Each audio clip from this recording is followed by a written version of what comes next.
Okay, scene. Scene. Okay, cool. So welcome, Keegan, to the Climate Operation series and conversations, I guess. Yeah, welcome. So good to have you. You could introduce yourself and just tell us a little bit about you and your background and basically what you've been up to. Yeah, of course. Well, first of all, thank you for having me. My name is Keegan for the background, and I am a wildlife biologist by training, but I am currently working as a writer and science communications specialist.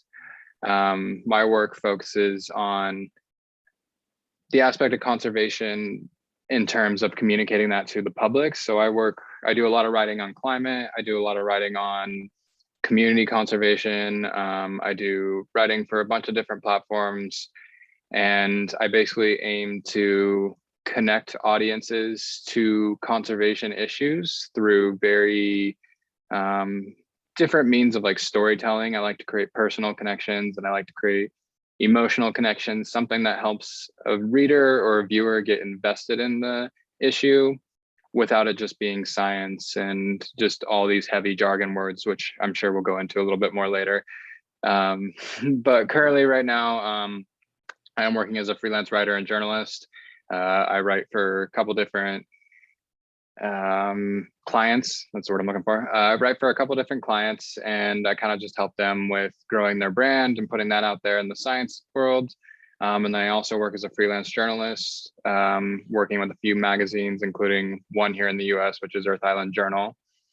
And then the other aspect to what I am currently doing is I run a platform called Conservation at Large, which which is a platform that is based around the idea of conservation storytelling. It's basically meant to be a collective of writers, artists, anybody that has a means of communicating science, and we get together and we write stories that are personal and about different parts of conservation that you don't often hear, like communities and the issues behind like human wildlife conflict and stuff like that. We like to kind of dive in and tell it from a different perspective that's more, fun and exciting and gets people really revved up about environmental issues. That is so cool. And of course, you obviously know I'm just like going into the next question. What inspired all of this and just basically your journey? Because, like, for example, what Conservation at Large is doing is super cool. Because, when it comes to climate crisis, a person that does not, like, for example, have an environmental degree or just know the science of it all might either find it a bit boring or a bit overwhelming. So kind of like trying to make it fun and very relatable to them is super cool. So basically, what inspired your journey? I'm very curious about that. Yeah, of course. And like, I mean, you put it perfectly. And I know like Climate Operation does a lot of these things too, which is why we're connecting and it's great. But my inspiration, excuse me if there's loud noises in the background. Cool. My inspiration is based around the idea of, I worked in research for a long time. For like 5 or 6 years, I worked exclusively in wildlife research. And I was writing scientific papers, doing very hard-nosed like scientific experiments and stuff like that. And it has its own place and its own time, and I enjoyed it. But I felt like my research and everything that I watched the people around me do was just going into a scientific journal, and it never mattered to anybody that wasn't in the experiment or outside of that field. And it became apparent to me that if you're someone who isn't researching or trained in climate or conservation, which a lot of people aren't, because I mean, that's just not everybody's thing.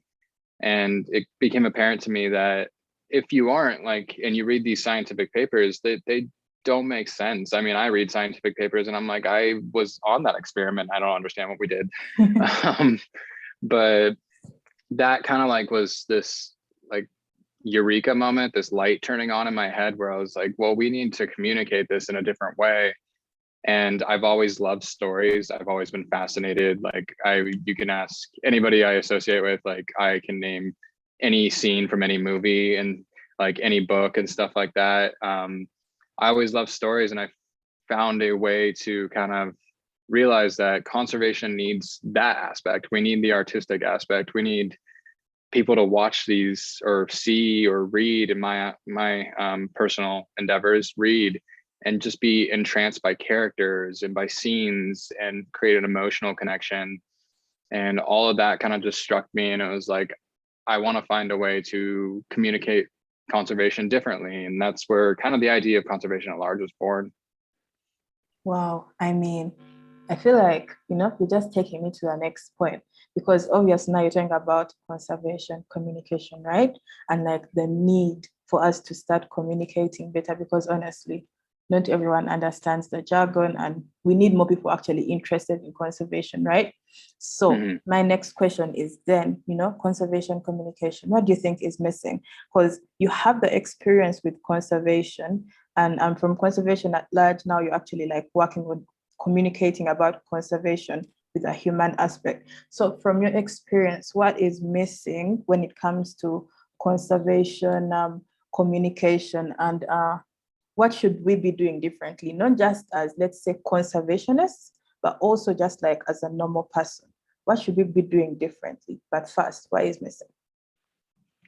Yeah, I think what I've seen personally missing in conservation a lot is the human element. I mean, we focus so much on an environmental issue, and we focus so much on what's wrong and what's happening, that we kind of forget to talk about the people that are involved in the story. We forget to talk about the communities. And it's like, I mean, to take one personally that I've dealt with is the whole push for fishing. Like overfishing is obviously a problem in the world. Like it's a major factor, but there's this growing push for fishing where it's like, well, people that overfish or people that are fishing are the enemy. And it's not true in most parts of the world. It's just communities trying to do what's best for themselves and make a living. And it's never talked about. It's always just like, here's the problem, like only focus on the problem when we're ignoring just such a major part of the solution. And I think for me, that's the biggest thing from missing from communications, is from conservation communication, is talking about the people that are involved and hearing their story and hearing what they have to say and giving them a seat at the table, because they probably have the best ideas for how to fix their surroundings. And it's just something that's, I don't know, too often ignored. And I think that's where my storytelling aspect comes in, because I think when you start telling stories about the people, then other people around the world, it's easier to connect with another person. You start seeing that through maybe your own perception of that other connection, and it can be profoundly amazing. So I forgot what the second part of the question was. Don't worry, I'll come to it. But I completely agree with you. I mean, it's very ironic how people actually forget, like, let me just say that people in power, they forget to actually include the communities in the solutions that they're trying to actually create. Because I believe, like you, that the people in the communities actually really have the solutions, because they have lived the experiences, so they can actually really contribute. So just a reminder, what I was asking, what do you think we should be doing differently, right? And I kind of feel like you've answered it for us, but what do you think? What should we be doing differently when it comes to conservation communication? I think we should stop looking at conservation as just a science. And it obviously is, and I think that's a beautiful thing about it, because I personally love science.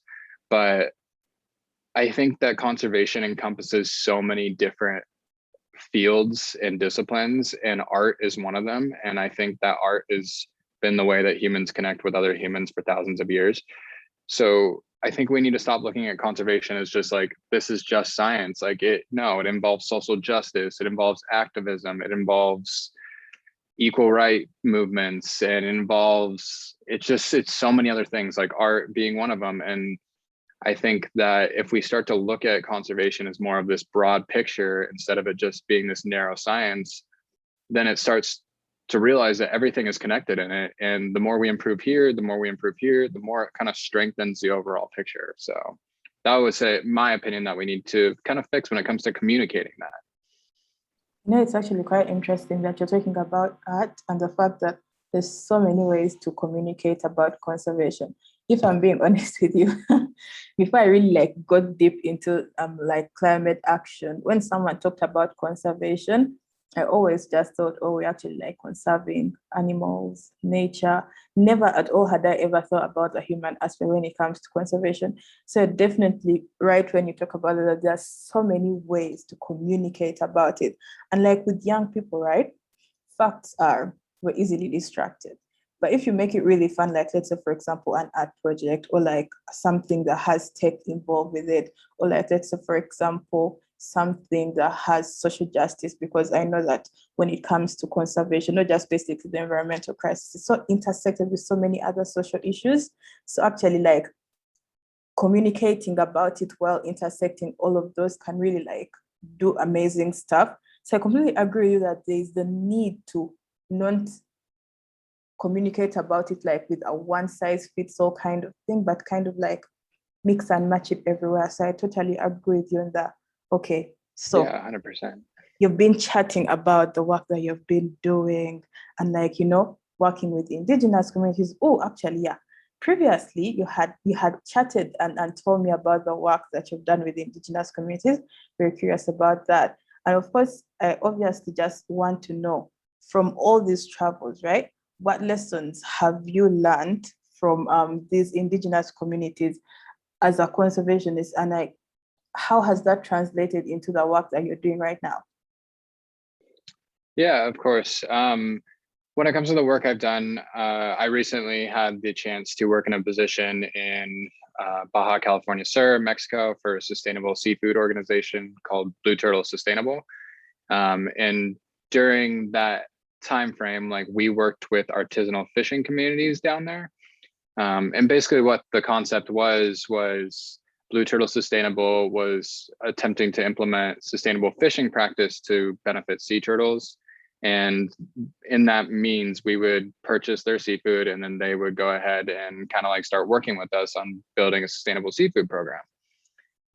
And before I went down there, before I went and lived in Mexico, it was always kind of this idea that fishermen are the enemy, or fishers in general, fishermen and women are the enemy, that they're the ones that are destroying the ocean and overfishing.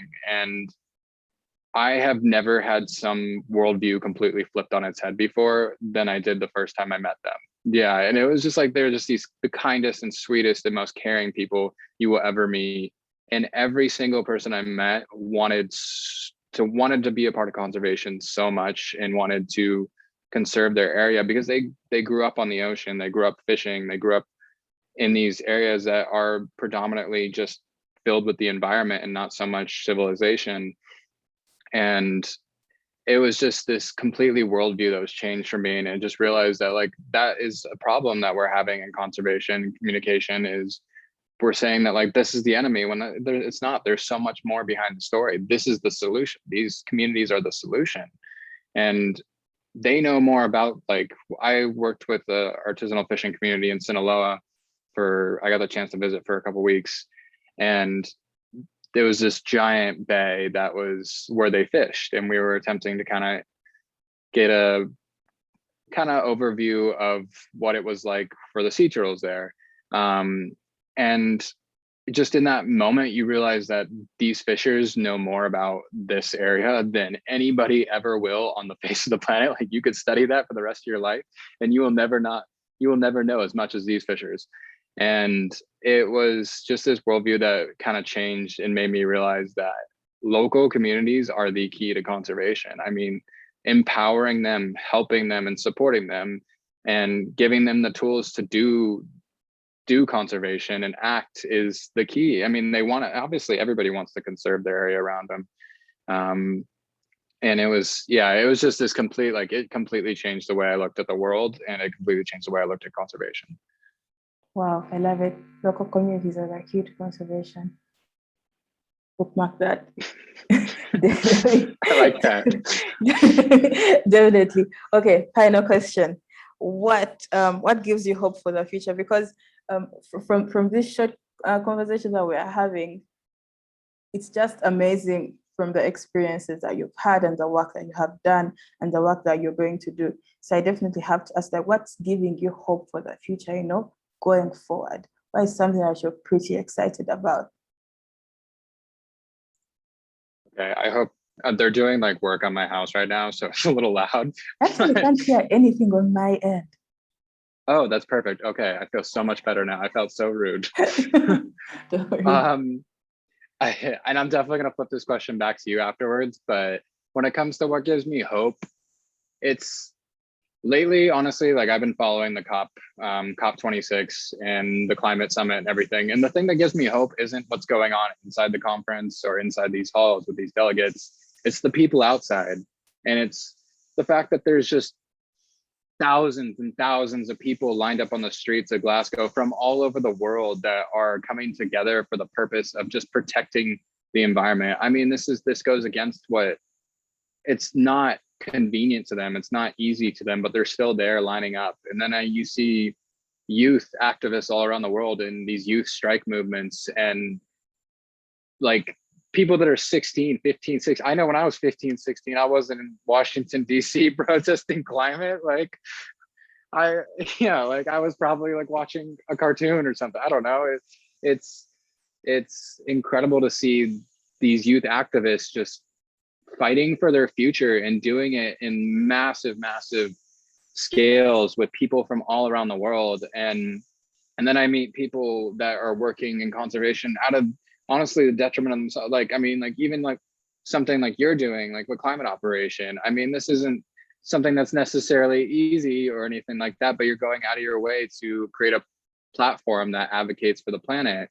And it's just, the more I get into this, the more I realize there's so much good in conservation, and there's so many people that want to take care of our planet, and they want to see animals thrive, they want to see societies thrive, humans thrive. And that's what gives me hope. Like there is a lot of things to be scared of right now, especially with the climate crisis, but that's what really gives me hope, is just seeing the people moving forward no matter what is in their way. Wow, that is super cool. And yes, thank you for appreciating the what the climate operation is doing. We're very excited about that. Yeah, of course. So thank you for that. Okay, so basically this is all I had for you. I mean, thank you so much for agreeing to have this chat. I know you're kind of doing like a two-way kind of chat, so there are some questions you have prepared for me. I am ready. I did not rehearse, so I'm going to like just freeball everything. Hope you're fine with that. Oh, I like it. I like it. It was so off a whim. Exactly. Okay, I don't know if you want to go to this one since this is your platform, but maybe I'd say maybe a brief background, and then kind of, I know that you've been working with some little tree planting initiatives lately, so maybe give us an update on that. Yeah. So honestly, this is actually it's very funny. I mean, this is going on Climate Operations page, but I can just give a brief background to everyone, I guess, who this will be their first time to actually like get to know about us. So yeah, climate operation, what we do, we want to educate young people about the climate crisis and really want to make it fun for them, you know. So that is why whenever we're educating them about it, we always just take them out of the classroom, connect them to nature, and that is how most of our activities just integrate with everything that we're doing. So I guess what I can highlight is the recent tree planting activity we had on Saturday. Super cool, super fun. It was our last activity for the year. We planted 60 trees. I got so tired, but it was so fun. It was so fun. And we were chatting about the climate crisis. And something I loved from Saturday was that we're asking these young people, how can you as a young person actually like, you know, contribute to climate action? And they had amazing ideas. Like I was chatting with one of the students and he was telling me that something I'm going to do when the term is done, I'm actually going to go into my community myself and educate people about the climate crisis and why it's actually not cool to actually cut down trees. So that is something that made me really, really happy. The fact that our climate education sessions are turning more young people into climate educators, which is something I think that we really need in Uganda, because I wouldn't say we don't know about the climate crisis, but it's such a lived experience that people think it's normal. So there's like that need to educate people about it so that we can start innovating for climate action. So that's a bit about climate operation. Yeah. That's awesome. That's honestly so awesome. And I love hearing about the tree planting initiatives with the youth. Right? Uh, to go along with that, I do want to ask, how has your work with local communities and youth activism, or the youth in general, kind of influence your approach to climate action? Well, how has it influenced my approach to climate action? I think something that has changed for me is how I actually now approach people in general when it comes to climate change. Because as I was saying, in so many places, the climate crisis have lived experience, like people have lived through it. So actually approaching such conversations with empathy and kind of understanding where they're from. Like now, for example, when it comes to Uganda, I always reference to Uganda because that's where I do most of the work. So when it comes to, like, let's say communities here, right? People cut down trees. But it's not like they cut down those trees because they want to cut down those trees. They cut down those trees because they don't have access to energy, and they use the trees they cut down to actually get charcoal to cook, to warm their houses. And then most people, again, because of the climate crisis, there are floods, there's drought, so they actually do not have food. So when you're going into these communities and communicating about the climate crisis, you have to go in with a lot of empathy and kind of have the willingness to learn, because the moment they start telling you about their experiences, all the preconceived notions that you had will immediately just go away, and like you look at things differently, like you look at them with a very different perspective. So I think approaching communities with empathy is something that I have really, really, really learned. And now that I go with that empathy wherever we are going with climate operation, and even me as a person.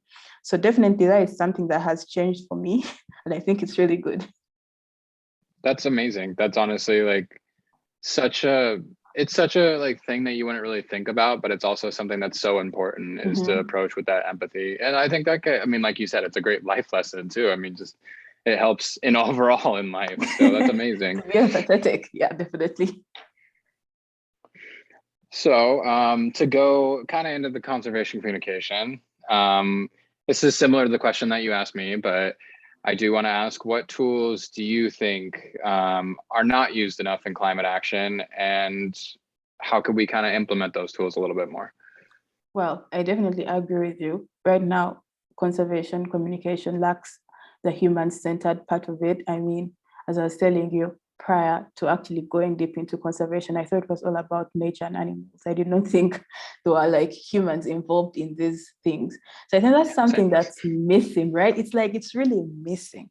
Like if you talk to someone about conserving the environment, the first thing in their mind is going to be like, oh, we should stop cutting down trees, we should stop poaching animals, which is important. But then the thing that we always forget is that there are communities, humans living in these places, right? And these people actually rely on this nature. So we actually need to actually add them to the conversations, which I think is something that is missing. So that is, I think, an opportunity, right? It's a problem and an opportunity that can be solved. So yeah, that is something that is missing, but then it's also something that can be solved. Because I was chatting again, I chat with so many people, wow. I was chatting again with someone, and we were talking about climate education policy and how best can we engage policymakers when it comes to climate policy. And the thing that he was telling me was that the best way to actually engage people in power is to include human beings in whatever it is you're doing, because the moment human beings are at the center of what you want, it becomes personal to them. Because it's different for me to tell you, oh, they're cutting down trees, animals are being killed, than me telling you, oh, these people actually, because they are cutting down trees, now there are landslides, these people do not have places to sleep, so that is actually going to mess up the economy. So you see how it's you actually want to solve the cutting down of trees, but because you have included that effects of all of that on people, a policymaker will actually be more willing to listen. So it's an opportunity, I think, the moment we add the human aspect to conservation communication, a lot then can actually be done and changed. So yeah. I 100% agree. I mean, and that's such a, like, adding that human element. And it's so weird because I also was not taught this until like maybe one college class, and my teacher was like, yeah, humans are a part of the ecology. I'm like, that's true. I did not know any of this.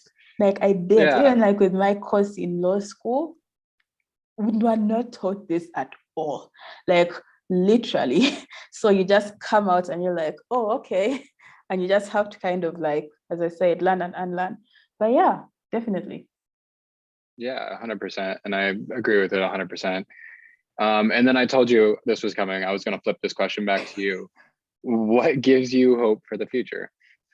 Same thing, young people. I like the fact that as young people, we have just taken, that agency.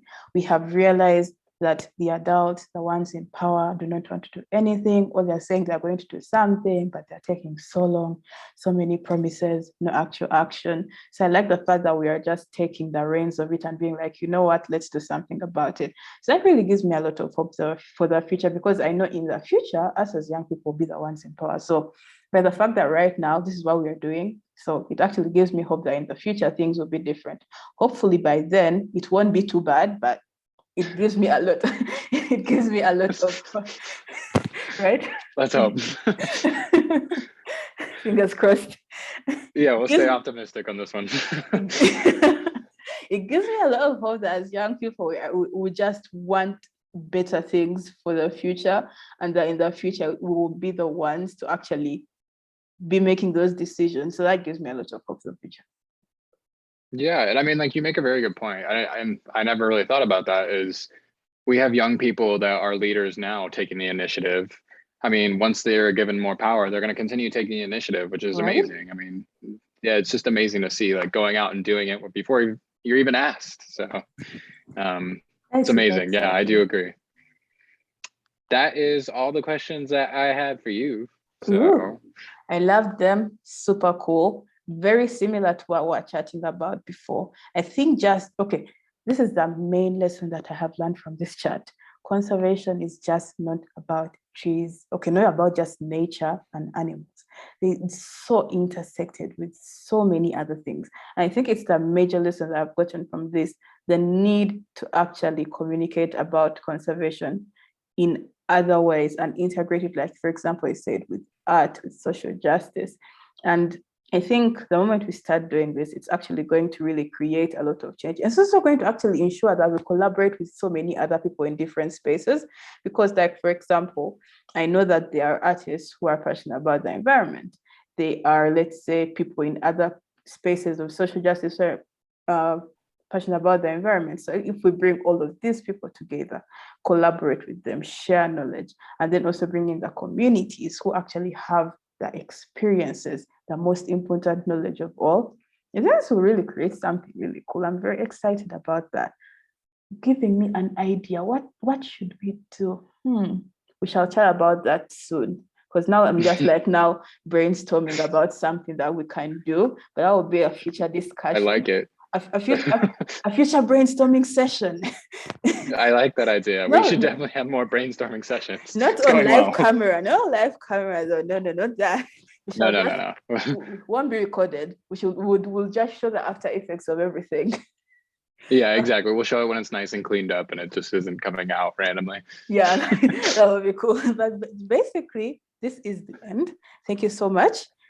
This was super cool. I mean, it was a very good way for me to end my night. I know it's afternoon for you, so it's been really, really cool. I loved it. But I know it's quite late here. It's fine. This was really cool. Loved it. Can't wait for the article that you will be writing for climate operation. That is also going to be really, really cool. So thank you very much. Yeah, thank you for having me. I appreciate having this talk, and I'm excited to share the article and